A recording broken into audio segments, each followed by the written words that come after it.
ikaw din po ang Diyos na gigitna sa kalagayan po ng aming panahon. Isang salita mo lang, wala na ang bagyong yan. Kailangan matigil na siya. Hindi po niya maaaring wasakin ang aming bansa. Kaya sa ngalan ni Kristo Jesus, ikaw po ang gumitna at magpala. Makita po namin ang kapangyarihan mo. Sumikat ang maningning na sinag ng araw para sa aming panahon. Dahil ikaw ang Diyos na makapangyarihan sa lahat. Ang banal na Espiritu po ang siyang pumagitna sa amin. Sabi mo nga 2-3 sa iyong pangalan, naroon ka sa kalagitnaan. Ikaw po ang siyang magsalita sa bawat kaisipan, damdamin at kalooban. Madama po nila ang iyong banal na salita, ang iyong banal na presensya sa aming ginagawa ngayong pagbabahagi ng iyong buhay. Humihinga, tumitibok na salita sa kataas-taas ang pangalan ni Kristo Jesus. Amen. Babahagi ko po sa inyo yung tinatawag na gospel. Ang gospel po, napakarami pong mayayamang kasaysayang mahalaga na nakapaloob dyan. Dyan po nakasalalay ang ating kaligtasan. Kung walang gospel, wala pong kaligtasan. Kung hindi naman po nauunawaan ang gospel, paano magkakaroon ng kaligtasan ng isang tao? Ito po ang gospel. Ang Diyos, Espiritu, hindi siya maaaring mamatay. Kaya po ang ginawa ng Diyos, naghanda ng isang katawan sa pamamagitan ni Kristo Jesus. Kaya po si Kristo Jesus, nung siya'y naging tao, ginanap niya po yung kautusan. Dahil ang kautusan ay walang nakatupad kahit isa. Maaari mo sabihin, hindi pa ako nakapatay ng tao. Kapag nagalit ka sa isang tao, nilait mo yan, minura, isinumpa sa mata ng Diyos, yan ay isa ng uri ng pagpatay. Kaya po yung kautusan na yan, wala pong papasok sa langit dahil sumusunod siya sa kautusan. Kaya ang ginawa ng Panginoong Jesus, dahil siya ay Diyos na nagkatawang tao, perfect din ang kautusan, ginanap niya po lahat ng hinihingi nito, mga tuntunin, at nung siya po ay napako sa krus, pinawalang bisa niya na po lahat ng bisa at tuntuning nakapaloob dito. Isinama na po niyang napako sa krus hanggang kanyang kamatayan ang kautusan para hindi na po tayo hatulan nito dahil lahat po tayo ay lumabag sa utos nito. Yan po ang nakapaloob doon sa kautusan na hindi maaari makapagligtas sa tao. Yung pangalawang dakilang nakapaloob sa gospel, yung pong tinatawag na katubusan. Si Kristo po, inusig, pinahirapan, siya po ay nilait, siya po ay dinuraan, siya po ay pinagbintangan, siya po ay hiniya. Yung pong kanyang kasuotan, pinagsugalan. Kaya po posible ang Panginoon nung siya ipako sa krus ng Kalbaryo, siya po ay walang saklot. At doon po sa krus, nung siya ipako nila, ang kanyang dugo umagos, ang kanyang dugo nabuhos, hanggang ang dugo niya ay maubos. At bago malagot ang kanyang hininga, sabi niya, it is finished. Naganap na niya ang hinihingi ng kautusan, naganap na rin niya ang hinihingi ng katubusan. Ngunit naitanong mo po ba nasaan ang Espiritu ng Panginoong Jesus nung siya ay 3 araw at 3 gabing nakalibing sa loob ng isang kuweba? 1 Peter chapter 3, 18 to 20. Bumaba ang Panginoong Jesus sa kalaliman ng impyerno at doon tiniis niya yung hapdi, kirot at sakit, katulad ng pagtitiis niya ng hapdi, kirot at sakit nung siya ay nakapako sa krus ng Kalbaryo. Sa loob ng impyerno, maraming nakabilanggong espiritu doon at ang ginawa ng Panginoong Jesus, nangaral siya. One-time offer para sa mga nakabilanggong na espiritu sa loob ng impyerno. Pero sino kaya ang sasampalataya sa Kanya na siya ay Diyos na tagapagligtas, na siya ay Diyos na nagkatawang tao, na siya ang anak ng Diyos, na siya ang manunubos, na siya ang nagbayad sa katubusan ng kanilang espiritu, samantalang kasama nila siyang naghihirap sa loob ng impyerno. One time offer. Kung na-miss nila yon, forever na sila doon. Hindi na po yun mauulit pa. 3 araw, 3 gabi, nandun siya, naghihirap at nangangaral, at pagkatapos noon siya ay nagtagumpay. Nakuha niya na ang susi ng impyerno, nakuha niya rin ang susi ng kamatayan. Kaya po sabi sa Roma 8:1, lahat ng sumampalataya kay Kristo Jesus, wala nang kahatulan. Sila ay inilipat na mula sa kaharian ng kadiliman patungo sa kaharian ng kaliwanagan ni Kristo Jesus. Ganyan po kadakila ang ginawa ng ating Diyos na buhay para sa ating katubusan. 3 araw, 3 gabi, siya ay umaho ng impyerno at yung katawan niyang nakalibing doon sa kuweba, isinanib yung kanyang espiritong nagtagumpay at siya ay naging isang immortal na buhay muli. Ngayon, nakaupo sa kanang trono ng Ama, namamagitan para sa iyo, para sa lahat ng tao, para sa katubusan at kaligtasan tungo sa buhay na walang hanggan. Ganyan po kadakila ang ginawa ng ating Diyos para sa iyo, para sa lahat. Ganyan niya po kamahal ang tao. Kaya po ngayon, meron po siyang imbitasyon para sa lahat. Sabi po niya, kumakatok ako sa pintuan ng iyong puso. Kung diringgin mo ang aking tinig, papasok ako diyan sa loob ng buhay mo. Gagawin kang tirahan, tahanan, pahingahan, sisidlan ng banal na espiritu upang magkaroon ng liwanag ang kaisipan. Ganyan po ang ating Diyos. Kaya ngayon yung imbitasyon niya, sabi niya po, kayo, bagamat kayo masasama, marunong kayo magbigay ng mabubuting bagay sa inyong mga anak, gaano pa ang inyong amang nasa langit ang magbibigay ng kanyang banal na espiritu sa mga humihingi nito sa kanya. Ikaw po ang hihingi, hindi po ako. Magagabayan po kita sa isang panalangin na kung saan yung natutunan ko po sa kasulatan. Kaya kung nais mo pong sumunod, sumunod ka lang po. Ngunit, kung hindi ka naman po sasampalataya, may free will ka po. Karapatan mo yan. Pero tandaan mo lang po, pag dumating sa hangganan ng iyong hiram na buhay, sino ang magbabayad ng mga utang mong kasalanan? Kaya ang Diyos po hindi namimilit. Kung ayaw mo, huwag mo. Kaya po ang Diyos, hindi po tayo magiging kasikipan o kawalan sa langit. Pero sa impyerno po, magiging masikip lang ang impyerno pagka madaragdag pa po ang maraming tao na nabilanggulang ang espiritu doon. Kaya po, hanggat may buhay, iyo pong saliksikin ang nais ng Diyos para sa iyo. Punta ka po sa kasulatan. Yan pong kasulatan na yan, sabi po nila, gawa ng tao. Tama naman, gawa ng tao talaga yan. Ngunit, may ballpen ka, isusulat mo yan. Hindi naman magsusulat ang ballpen ang gusto niya. Yung nasa isip mo, yun ang isusulat niya. Ganyan po ang ginawa ng Diyos sa mga taong nagsulat ng kasulatan. Sila ay kanyang binigyan ng kapuspusan, binigyan ng inspirasyon, binigyan sila ng direksyon upang yung nais ng Diyos maisulat sa kasulatan. Kaya po kung sasampalatayanan mo yan, mapapabuti ka. Ngunit kung hindi, wala na po ako masasabi pa kung ano magiging kahinatnan ng iyong espiritu.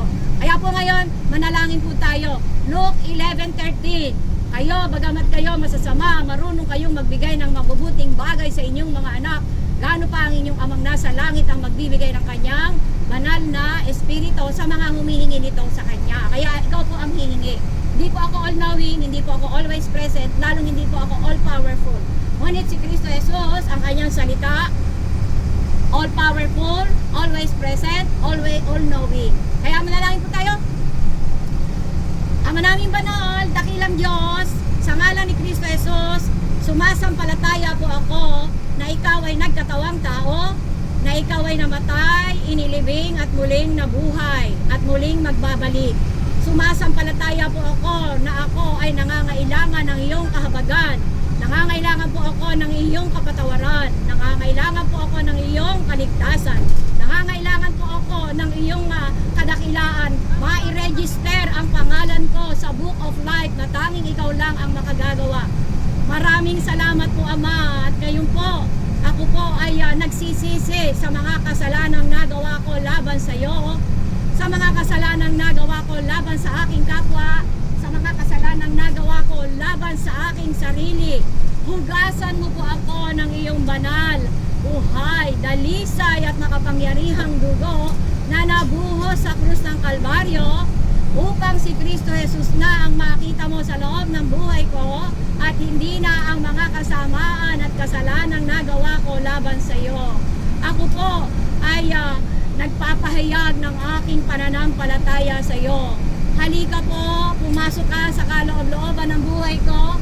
Sakupin mo ako, pagyamanin, paunlarin, gabayan, turuan, bilangin ang mga araw ng aking buhay. Ingatan ang iyong pag-ibig at katotohanan. Gawin mo po akong sisidlan, tahanan, tirahan ng iyong banal na espiritu na sa akin ay gagabay, papatnubay, sasaway, magbibigay direksyon at inspirasyon tungo sa kaligtasan.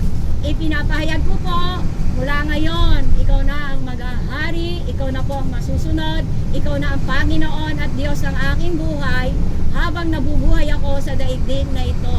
Salamat po at kinilala mo po ako, pati ang pangalan ko na ma-register sa Book of Life. Salamat po Ama, angkinin mo lahat ng kapurihan at karangalan sa kataas-taasang pangalan ni Kristo Jesus sa pakikiisa ng banal na Espiritu.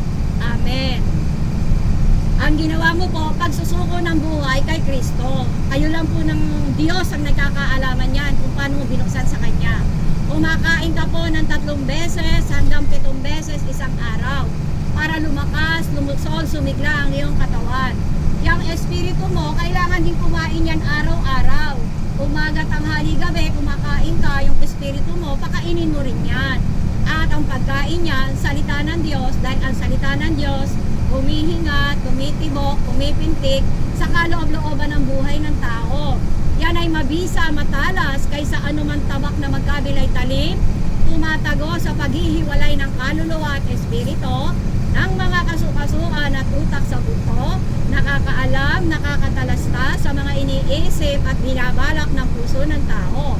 Walang maikukubli sa Diyos. Ang lahat ng ating lihim, ang lahat ng ating ginawa, hayag lantad sa kanyang paningin, maging ang lahat ng ating mga sinasabi. At sa kanya, pagdating ng ating hangganan, magbibigay sulit tayo sa kanya. Ang transaksyon po ng Diyos sa lahat, dito lang sa lupa. Kapag dumating na ang hangganan ng mga hiram na buhay, tapos na ang transaksyon dahil ang pinaglalabanan, yung espiritong nakatira sa loob ng katawan ng tao. Sabi ng Panginoong Yesus, ang impyerno may pintuan papasok, ngunit wala na itong pintuan upang makalabas pa ang espiritu ng taong nahatulan na doon. Pinili mo na ang mabuti, itodo mo na. Huwag ka nang magtira ng kahit konti para masama. Ang desisyong pinili mo, yan ang iyong magiging destinasyon. Lagi kang pipili sa pagitan ng mabuti at masama. Pagpalain ka po, piliin mo kung ano yung mabuti para sa iyong kapakanan at ng iyong buong pamilya.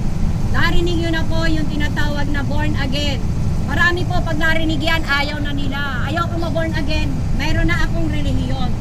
Yan pong born again na yan, hindi po yan relihiyon. Yan po ay nagmula sa bibig ng Panginoon. John 3:3 hanggang 8. Maliban isilang kamuli, ma-born again, magkaroon ng new birth o spiritual rebirth. Hindi mo makikita, hindi mo mapapasok ang kaharian ng langit.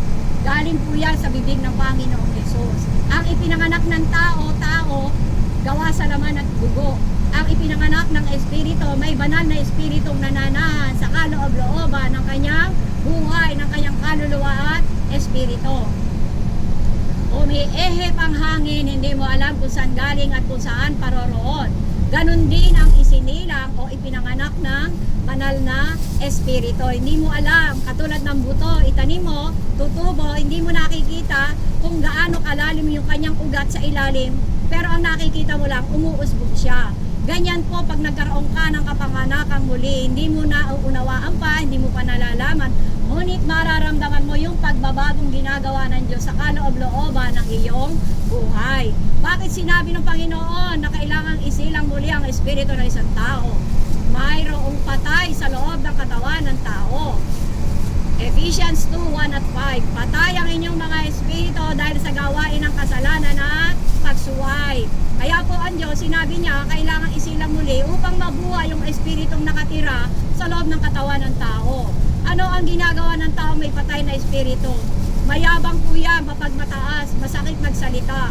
Yang salita po, masyadong malakas yan, makapangyarihan. Pwedeng bumuhay, pwedeng pumatay, pwedeng magpagaling, pwedeng makasugat, pwedeng magbigay kalakasan, pwedeng makapanghina. Ganyan po kalakas ang salita. Dahil po sabi ng John 1:1 hanggang 3, sa pasimula ang salita kasama ng Diyos, ang salita Diyos mismo. Nagkatawang taong salita na buhay sa gitna natin. Sino yon? Si Kristo Jesus po. Kung may salita ang Diyos, may salita din ang Diablo. Ang salita ni Diablo, kasinungalingan, kasiraan, pananakit, pagmumura, pagsisinungaling, paggawa ng mga kwentong hindi totoo. Ganyan po ang kalagayan ng mga tao may patay na espiritu. Yung mga ayaw magpatawad sa kanilang mga karanasan, tapos na pero ulit-ulit pa niyang naaalala at nagagalit. Kapag ka po ayaw magpatawad, nakabilanggo sa hinanakit, pait, galit, sama ng loob. Sabi ng Panginoon, pag hindi ka nagpatawad, hindi ka rin niya patatawarin. Walang langit. Bakit nais ng Diyos magpatawad ka? Para sa iyong kapakanan, magkaroon ka ng kapatawaran. Kung nakaranas ka naman ng sobrang sakit na karanasan, magpatawad ka lang. Ang Diyos ay hukom at makatarungan. Alam niya kung paano niya ipaghihiganti yung naranasan mong pagkaapi sa mga taong nagpahirap sa iyo kung nakaranas ka niyan. Yung pong mga lapastangan sa magulang na kumalingat, nagpala sa kanila nung nakatapos, kumita na ng pera, ayaw nang kilalanin at tulungan yung magulang na nagpala sa kanila. Ang unang utos na may kasamang pangako, igalang mo yung mga magulang, ang buhay mo ay hahaba at ikaw ay mapapabuti. Yan po ang utos ng Diyos. Kung may magulang ka, mahalin mo na, itodo mo na. Pagpikit ng mata niyan, hindi niya na makikita, dalhan mo siya ng bulaklak araw-araw sa puntod niya. Ang panahon ay ngayon. Kung may magulang ka, mahalin mo siya, itodo mo na. Upang ang Diyos ay pagpalain ka. Yung pong mga taong nagbibisyo, ang katawan po ng tao, sabi po ng 1 Corinthians 3:16, templo ng banal na espiritu. Tirahan niya po yan, sisidlan, pahingahan. Ang magwasak daw po sa templong yan, wawasakin ng Diyos. Kapag ang tao nagbisyo sa paglalasing, masisira ang baga niya. Gagawa siya ng maraming kasalanan at kasamaan. Kapag ang tao nagsigarilyo, maluluto sa usok ang kanyang baga, titigas yan, mawawasak ang kanyang katawan. Kapag ang isang tao naman nagsugal, hindi na siya halos matutulog araw-gabi, mawawasak ang kanyang katawan, magkakasakit yan. Kapag ang isang tao naman po ay naging malaswa, may pamilya ka po, may asawa ka, pinili mo yan, pagtiisan mo, mahalin mo. Salanganlasa ng babae, salanganlasa ng lalaki, mahalin mo na yan. Dahil yan ay sinumpaan mo sa harapan ng Diyos na mamahalin mo. Kung ano man ang kanyang kahinaan, mahalin mo dahil minahal mo naman siya noon. Isa lang po ang ibinigay ng Diyos na Eva. Kung mayroon pong darating sa iyong tukso, matakot ka. Si Diablo po nasa likod niya, sisirain niya ang pamilya mo, sisirain niya ang buhay mo, sisirain niya ang buhay ng mga anak mo. Yung po mga nagdodroga, liliit ang utak niyan, mawawasak ang katawan. Kaya po, ingatan niyo po yung katawang yan dahil yan po ay sisidlan, tirahan, pahingahan ng banal na espiritu. Kaya po, pagpalain po kayo ng Diyos para mabuhay yan, pupunta ka sa salita ng Diyos. Salita po ng Diyos ang bubuhay sa iyong espiritu. Nag-download ka po ng Bible para mayroon kang feeding sa iyong kaluluwa at espiritu. Dahil isang beses lang tayo mabubuhay, hindi na po tayo makakabalik.